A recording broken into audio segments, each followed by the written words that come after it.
If your family doctor feels you're dealing with a serious heart-related condition, they may bring in a cardiologist for additional help.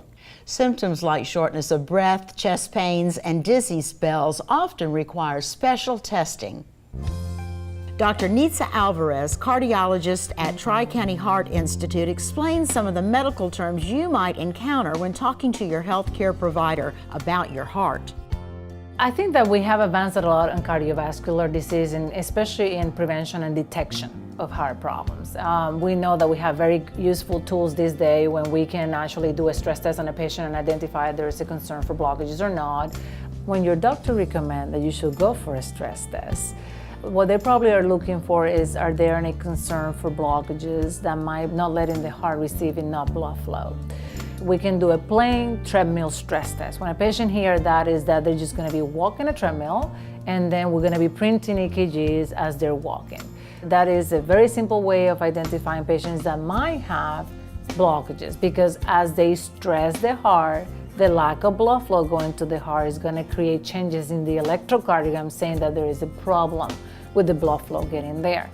There are other modalities like echocardiogram that help us to understand how is that pump working. With the echocardiogram, we take pictures of your heart before the test, and then we make you walk in a treadmill, and then we take pictures right after the stress. Does the heart look weaker after your stress? Is the ability of your heart pumping blood worse now after the stress, or is any of the walls of the heart moving a little bit sluggish compared to the resting picture? And that's how you can identify the possibility for blockages.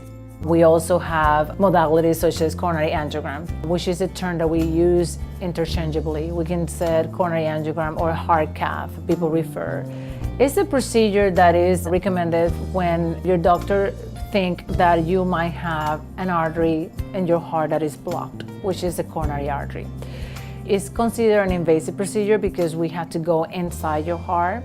We get access through an artery, and through that we will inject a dye, which is a liquid that we inject, and then the machine will take x-rays and we'll be able to see if there are blockages in your heart. That's our gold standard, our best way of knowing, does this patient have or don't have coronary artery disease.